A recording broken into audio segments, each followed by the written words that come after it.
Welcome to Lighthouse Commercial Real Estate CRE School. Today, we're going to be talking about the difference between a triple net lease and a gross lease. All right, so let's just jump in here. The reason why it's important to know the different types of leases is because the way your lease is structured is going to affect how you pay rent, obviously. But a big component of your rent is the expenses associated with the space. So in the following slides, we're going to go through the different types of leases, what they're called, the different terms for them. But the main thing you want to think about is who's paying for the various expenses at the property. Expenses are things like real estate taxes, building insurance, common area maintenance, janitorial, utilities, water, sewer, all sorts of things. Every piece of real estate has expenses to maintain it and keep it in good condition. And when you structure a lease with a property owner, you're basically going back and forth on who's responsible for what expenses, who's paying for them, when they're due, how they're allocated, how they're reconciled, things of that nature. So let's dive in. All right, so I've got 6 different lease types outlined on this slide for you. There are probably more, but these are the kind of the main ones. And as I go through each of these, you'll start to understand that all of this is really a discussion about expenses associated with the property and who's responsible for paying those expenses. So let's start off with the common one called the triple net lease. You may hear this one thrown around quite a bit in commercial real estate. It's very common. It's especially common in investment real estate. I'll explain that in a little bit. Basically, the triple net is calling out 3 N's, and the 3 N's stand for 3 major expenses associated with commercial real estate. The first N stands for real estate taxes. The second N stands for property insurance, and the third one is common area maintenance, or CAM. CAM is an acronym for common area maintenance. One note of caution: a lot of times people will call triple net expenses CAM. All 3 of these N's, which are 3 different things, they'll sometimes say, "What's the CAM on that?" Well, the CAM is only one of the 3 triple nets. They might say it; it's kind of jargon in our industry. If they say, "What's the CAM?" sometimes they mean, what are all 3 of those? But when you go to compare apples to apples and oranges to oranges, that sort of thing, know that taxes, insurance, and common area maintenance are the 3 N's in a triple net lease. What this means is you'll have a lease quoted as a base rent, let's say $10 a square foot, and the triple nets are $6 a square foot. That $6 is the sum of the taxes, insurance, and CAM. So 10 plus 6 triple net is how you might say it, or 10 base with the triple net expense at $6, or additional rent at $6. What that means is the total rent is going to be 10 plus that 6, or 16 a square foot.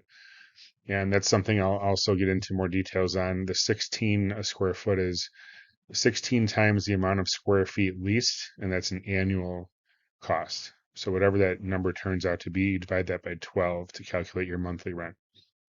A gross lease is kind of on the other end of the spectrum. A gross lease is where the property owner or landlord pays for the triple net expenses.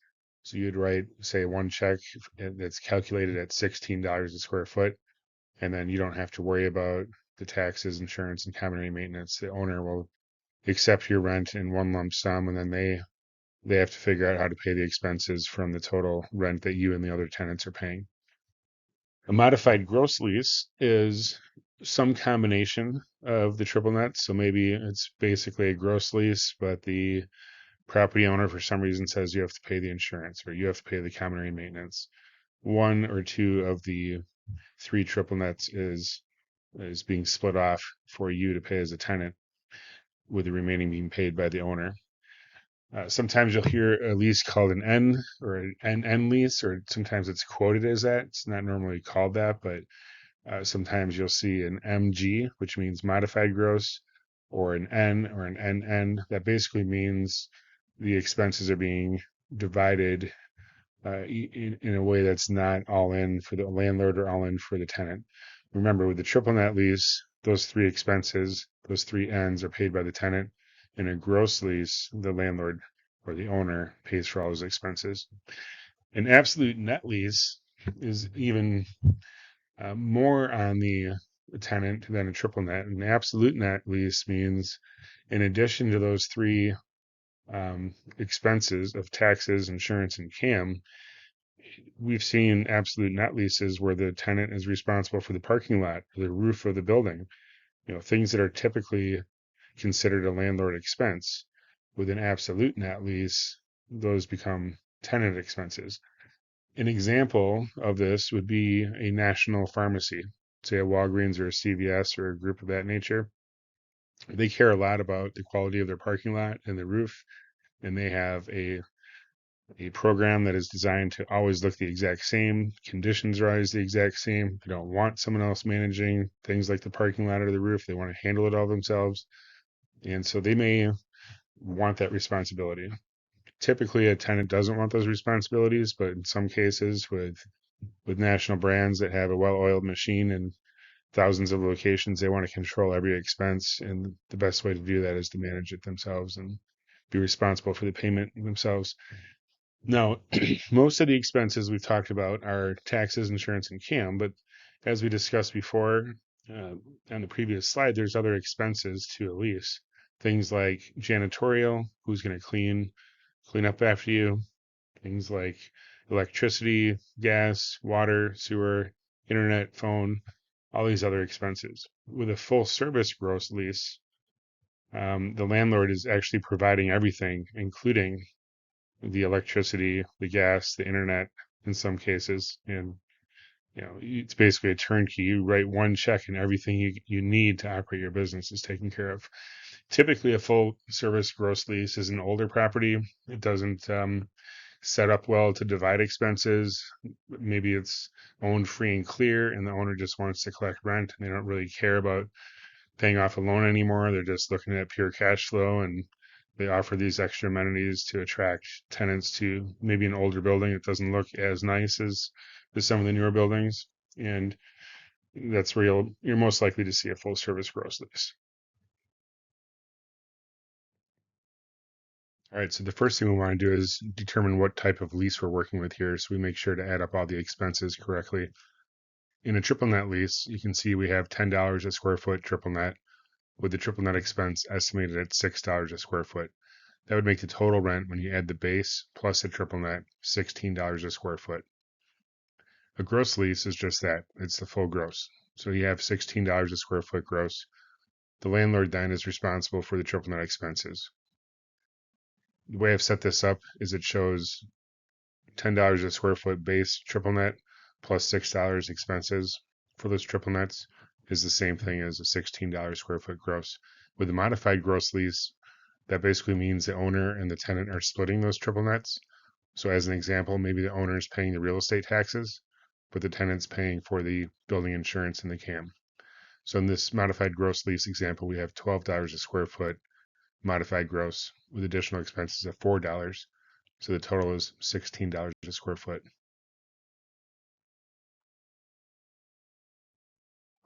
Okay, now that we've identified the lease type we're going to use for this calculation, we want to use more or less a real world example here. So one thing to note is that when we quote base rent in the per square foot, that typically means it's an annual rental payment.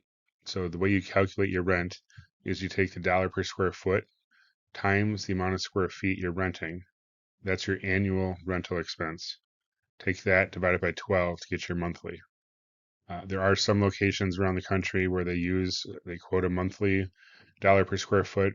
Out west, they do that with industrial spaces a little bit. But I think it's more common to see the dollar per square foot per year. So we're going to use that for our example here. So we have this set up where we have a $10 square foot triple net with the estimate for those triple nets being $6 a square foot. In this example, we're going to say you have 10,000 square feet that you're renting. So we take $10 plus $6 to get the total amount due for rent on this triple net lease, which makes it 16 a square foot. Keep in mind, if this was a 16 per square foot gross lease, it would be the same number. We're going to multiply that by 10,000 square feet, and that turns out to be $160,000 in annual rent. If we divide that by 12, we have a $13,333 monthly expense there. Okay, so this is what a property report could look like if you have your broker pull one from one of their database systems that they use. We typically use two, three, sometimes more of these just to research properties and gather data for tenants and buyers and property owners and investors and things like that. You'll notice there's various columns that kind of describe the obviously the address, if it's for lease or for sale, what type of property it is, the building size or property size, how many square feet are available in that building, what the owner's asking rate is, whether it's a sublease or not. And then at the far end, we see the lease type, and you'll see we have some gross leases to start off, an MG, which is modified gross. There's a triple net, a few more modified gross, a few more triple net. We've got an unknown or two in there. We've got a net, triple net. It's as you can see, sometimes that basically means it's a triple net, but there's an extra net thrown in there. So sometimes you see things like that. So go back to the slide where we covered these various lease types to make sure you understand the different ones there. The importance of that is, when you do your rent calculation, you want to make sure you're comparing apples to apples. So the best way to do that is to gather all the expenses, add them all up, and then multiply that by the square footage. You can determine the monthly rate that way. I wouldn't get too caught up in the type of lease or the rental amount unless it's an extreme one on here. Like most of these are high teens. If you see like a 30 plus, maybe that's just way out of your budget, so take it off. The first thing you want to do when you do this is to identify properties that are actually a good match for you. Try to narrow it down to 3 or 4 that you would want to take a close look at. And then at that point, that's when you kind of get into the weeds and figure out how they compare to each other economically with their rents and triple nets and what type of lease they are. You don't need to do that for every single property that's on a report like this. You want to start with identifying the location, make sure it's the right size, make sure it's the you know meets your basic requirements to start with. All right, you should be set to sail when it comes to understanding the difference between a triple net lease and a gross lease and all the other ones we covered in this course.